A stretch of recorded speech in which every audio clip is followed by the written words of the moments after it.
మరి ప్రియమైన గ్రామస్తులారా, మీ అందరికీ ప్రభుని యేసుక్రీస్తు నామములో మీ అందరికీ కూడా మరి మా హృదయపూర్వకమైన వందనాలు తెలుపుతున్నామండి. ఈ మధ్యాహ్న కాల సమయంలో మరి దేవుడు మరి తన అద్భుతమైన కృప మా అందరి మీద చూపించాడు. చెప్పాలంటే మీ అందరి మీద ఇంకా ఎక్కువ చూపించాడు. ఎందుకంటే మరి ఎండలో మరి మేము తిరిగి ఎందుకు మరి దేవుని మాటలు చెప్పాలి, పత్రికలు ఇవ్వాలని మేము ఆశపడుతున్నామంటే దేవుడు లోకరక్షకుడు అండి యేసుక్రీస్తు ప్రభు. తన యొక్క పరిశుద్ధమైన గ్రంథంలో నీతి మంతుడు లేడు, ఒక్కడు కూడా లేడు అని దేవుని వాక్యం మేము చూస్తున్నాం. అయితే దేవుని యొక్క పరిశుద్ధమైన గ్రంథంలో మరి దేవుడు మరి పాపులను రక్షించడానికి ఈ లోకానికి వచ్చినట్టు దైవవాక్యం హెచ్చరిస్తుంది కదండి. అయితే చాలా మంది అనుకుంటారు నేను ఏ పాపం చేయలేదు, నేను అన్ని విధాలు మంచిగా ఉన్నాను అనుకుంటాం. కాదండి, మనం అందరం పాపులమే. ప్రతి ఒక్కరు కూడా మరి జన్మ పాపము కర్మ పాపం అనేది ప్రతి ఒక్కరికి కూడా ఉంది. దీని నుంచి ఈ యొక్క పాపం నుంచి శాపాల నుంచి మన జీవితాలు ఎలాగుంటాయంటే నెమ్మది లేకుండా ఉంటాయండి, చాలా దుఃఖంతో ఉంటాయి.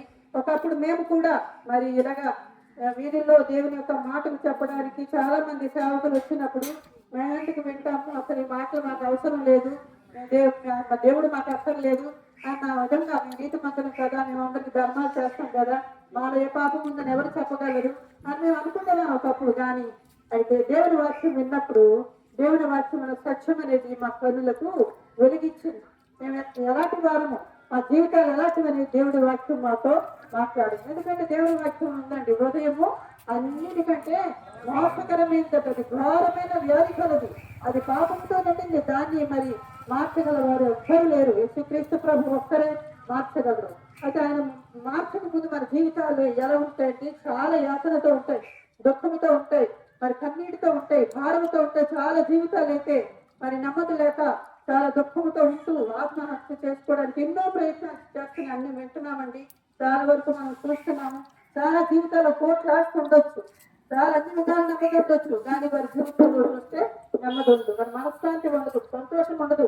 ఏంటి మా జీవితం ఎందుకు బ్రతుకు అన్నట్టు ప్రాణాల మీద విరక్తి కలిగి వారి జీవితాలు ఉంటున్నాయండి. అలాంటి జీవితాలకి దేవుడిస్తున్న వల్లనైన వార్త, నశించిన దాన్ని వెనక్కి రక్షించడానికి యేసుక్రీస్తు ప్రభు భూలోకానికి వచ్చారని దేవుని వాక్యం మనకి మరి ఆయన అందిస్తున్నారు.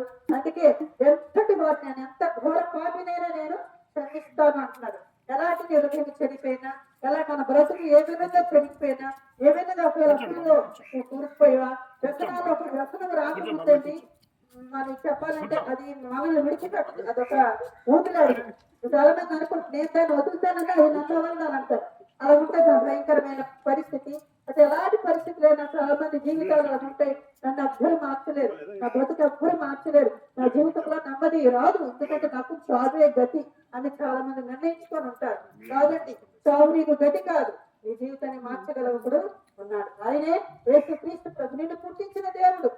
ఆయన నీ కోసం ప్రాణం పెట్టాడండి, తన ప్రాణాన్ని దానంగా అర్పించాడు. నువ్వు పుట్టించిన దేవుడు, నువ్వు మరి దుఃఖంతో ఉండడం ఇష్టం లేదు, నువ్వు కష్టాల్లో వేగంలో కృంగిపోతూ మరి ఆత్మహత్య చేసుకుంటా నా బ్రతుకు మరి వృధా అయిపోయిందని అనుకోవడానికి వీల్లేదు. ఎందుకంటే నీ బిడ్డలు సామాన్లు వేలకు కోరుతావు, నేను పుట్టించిన దేవుడు అంతకంటే ఎక్కువగా కోరుతున్నాడు. నీ పాపాలు క్షమించి, నీ రోగాల నుంచి, నీ బాధల నుంచి, నీ సమస్త మరి పరిస్థితి నుంచి వినిపించగల సమర్థుడు యేసుక్రీస్తు ప్రభు. ఎందుకంటే ఆయన ఒక ఊపిరి నీలో ఊదాడు, ఆయన చేతులతో నిన్ను చేశాడు కనుక ఆయన నిన్ను ప్రేమిస్తున్నాడు. శాశ్వతమైన ప్రేమతో నేను నిన్ను ప్రేమిస్తున్నాను అని యేసుక్రీస్తు ప్రభు చెప్తున్నారు.